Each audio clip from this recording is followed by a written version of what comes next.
I'd like to begin my sermon this morning by sharing with you the opening chorus from T.S. Eliot's play, The Rock. The eagle soars in the summit of heaven. The hunter, with his dogs, pursues his circuit.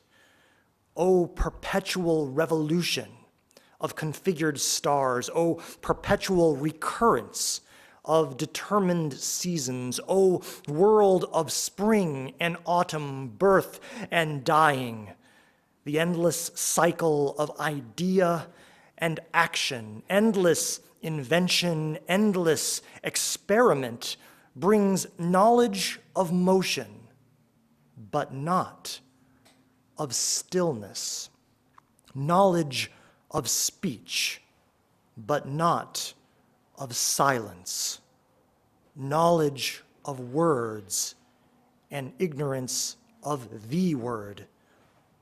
All our knowledge brings us nearer to our ignorance. All our ignorance brings us nearer to death, but nearer to death, no nearer to God. Where is the life we have lost in living? Where is the wisdom we have lost in knowledge? Where is the knowledge we have lost in information? The cycles of heaven in 20 centuries bring us farther from God and nearer to the dust.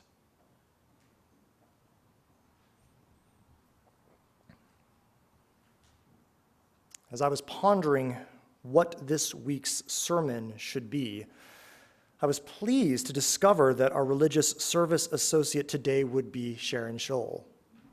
As many of you are aware, Sharon is an accomplished poet who has recently published a new book of poetry, and so I do hope that you will talk to her about that book after service today, perhaps order your own copy. If you twist her arm a bit, I bet you might get her to be able to sign it for you. So all things considered, it seemed like a good Sunday to talk about this topic, a topic that is near and dear to my own heart. In another life, many moons ago, I served as a high school English teacher here in Jacksonville. And whatever class I taught, whatever level of English it was, whether it was advanced placement literature to seniors or remedial reading to freshmen, I always emphasized the study of poetry. I required all my students to analyze a poem every day. It was the first thing they did when they walked through my classroom door. Now, inevitably, at the beginning of every year, when I informed my students that poetry was going to be an area of focus in my class, the kids would exhale in relief, or smile, or offer some other small, visible sign of celebration. You see, in their minds, they believed this was good news.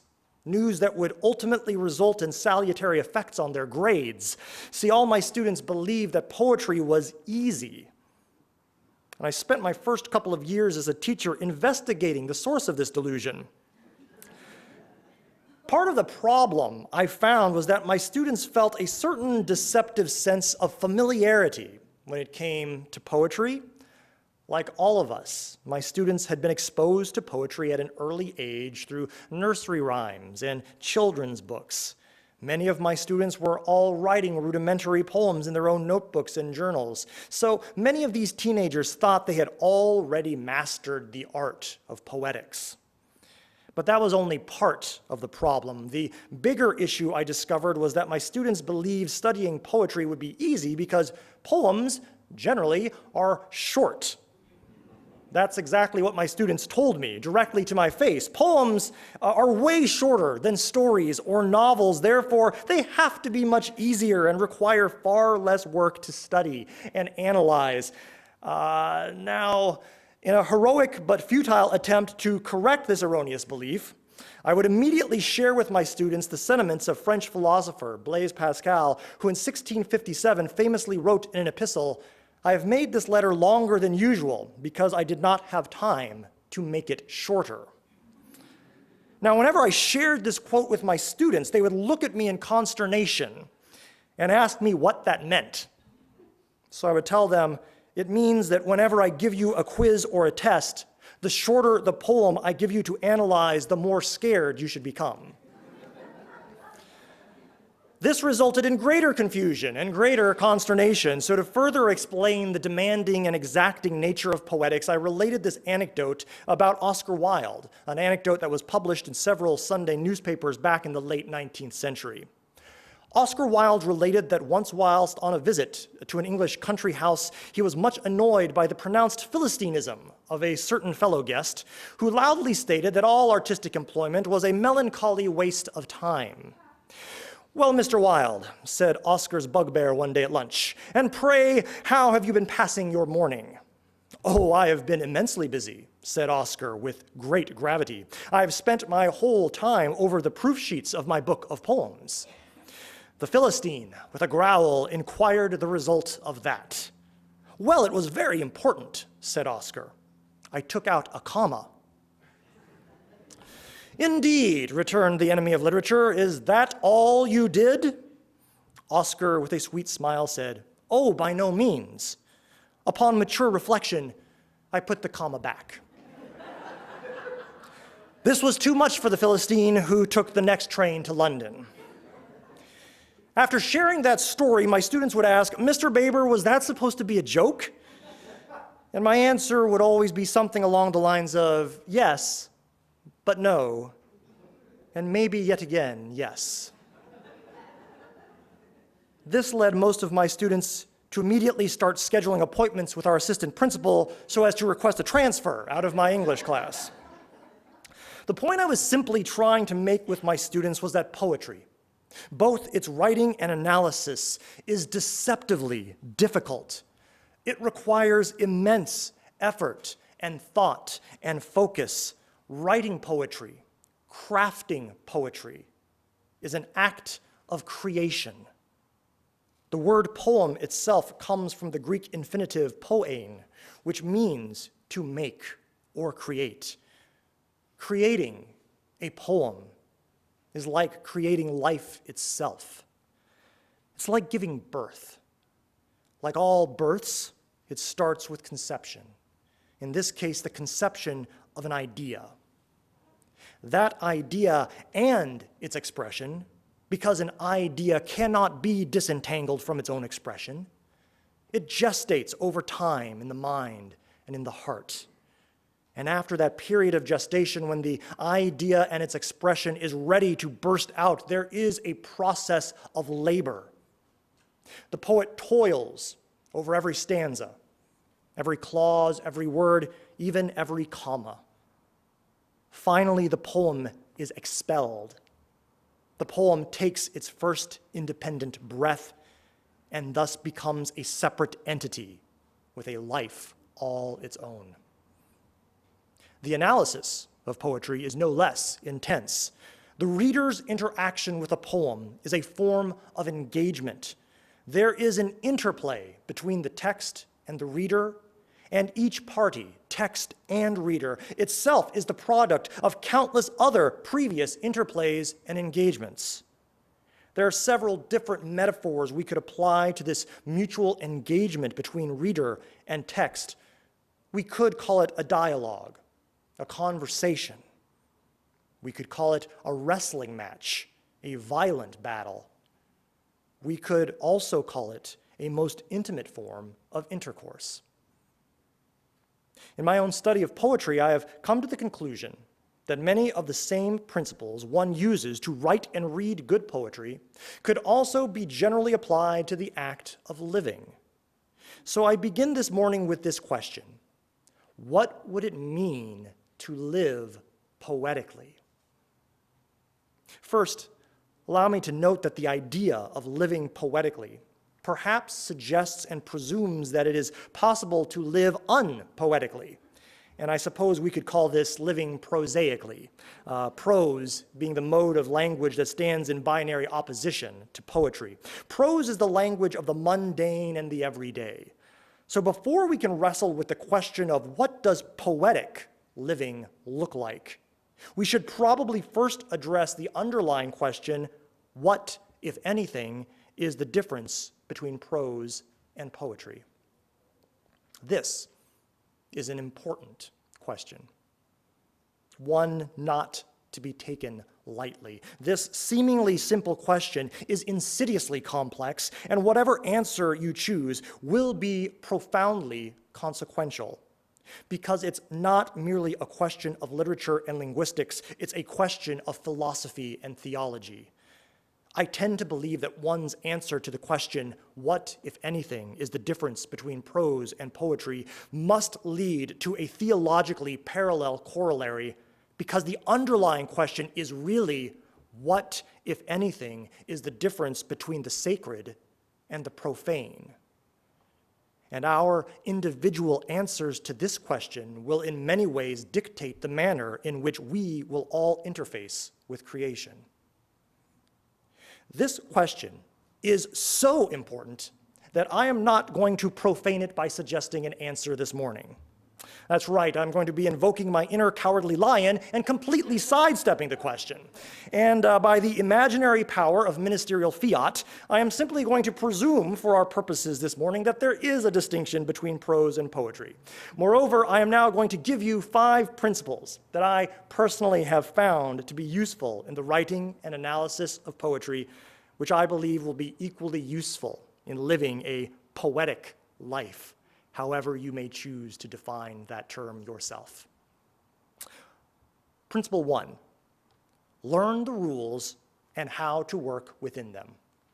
Every language operates by a set of rules, a grammar. For instance, one such rule in English is that the subject of a clause generally precedes its verb.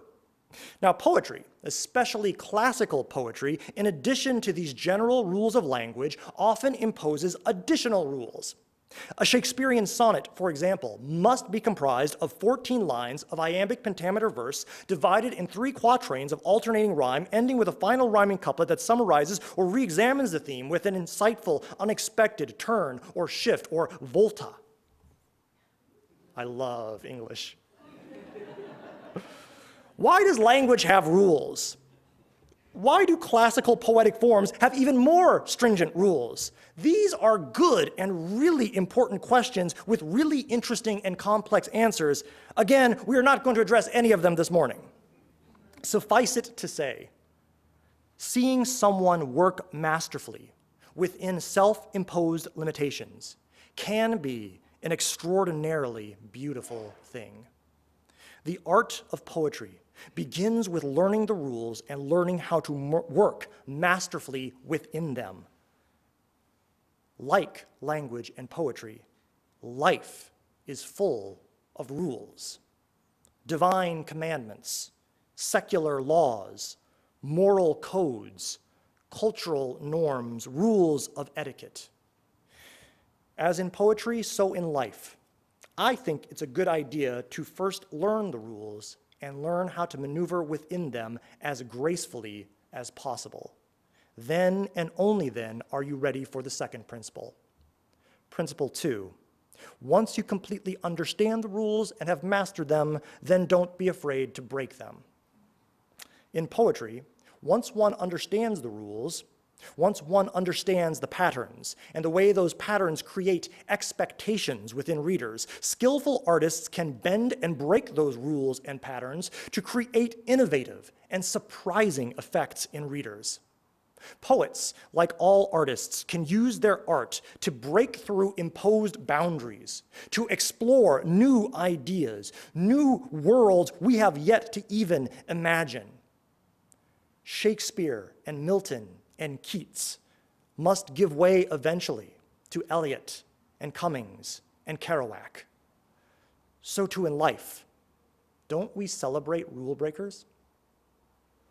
Historians divide our epochs and ages by the appearance of rule breakers like Martin Luther King Jr. and Rosa Parks, Elizabeth Cady Stanton and Susan B. Anthony, Mahatma Gandhi, Henry David Thoreau, Harriet Tubman, any of our founding fathers, the Pilgrims, Martin Luther, Miguel Servetus, Jesus of Nazareth.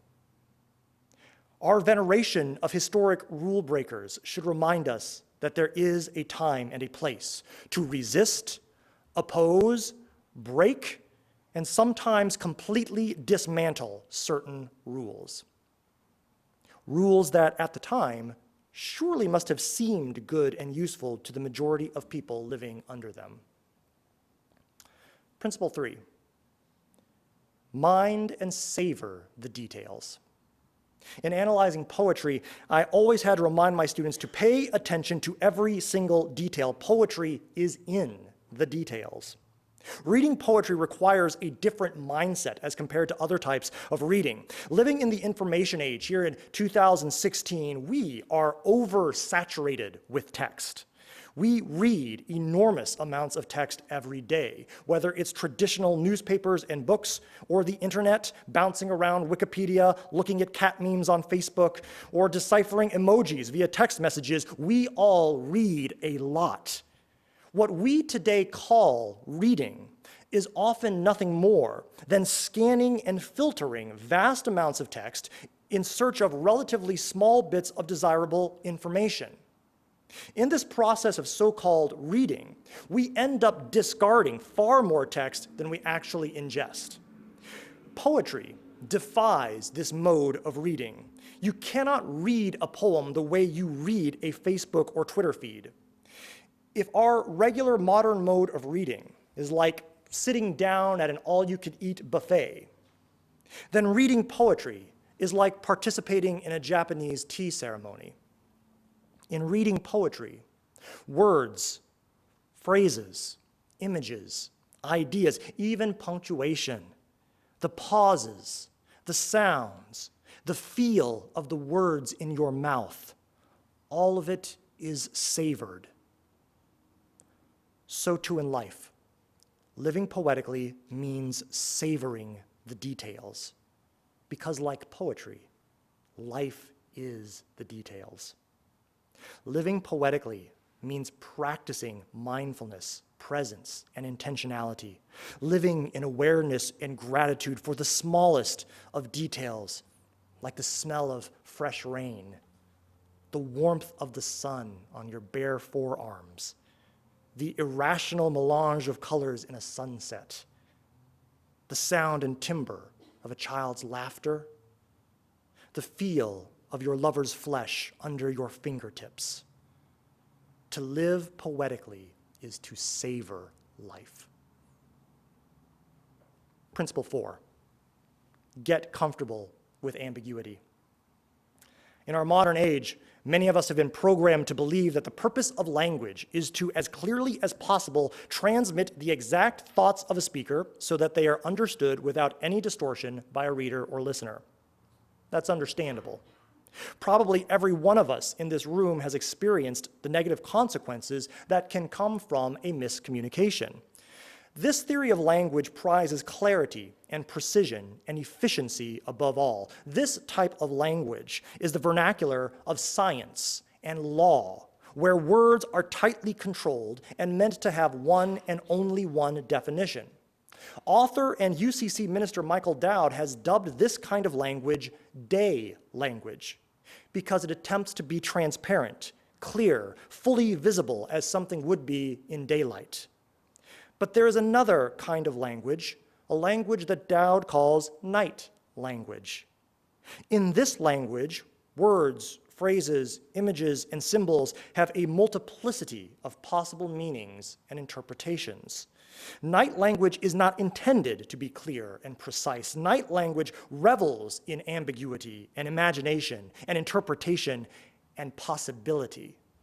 In many ways, night language functions like a Rorschach or inkblot test, an ambiguous symbol upon which the hearer or reader is invited to project and co-create meaning. Night language is the vernacular of poetry and religion, particularly mysticism. Writing and reading poetically means looking at words with an expectation that a multiplicity of meanings is possible. It eschews certain and authoritative interpretations.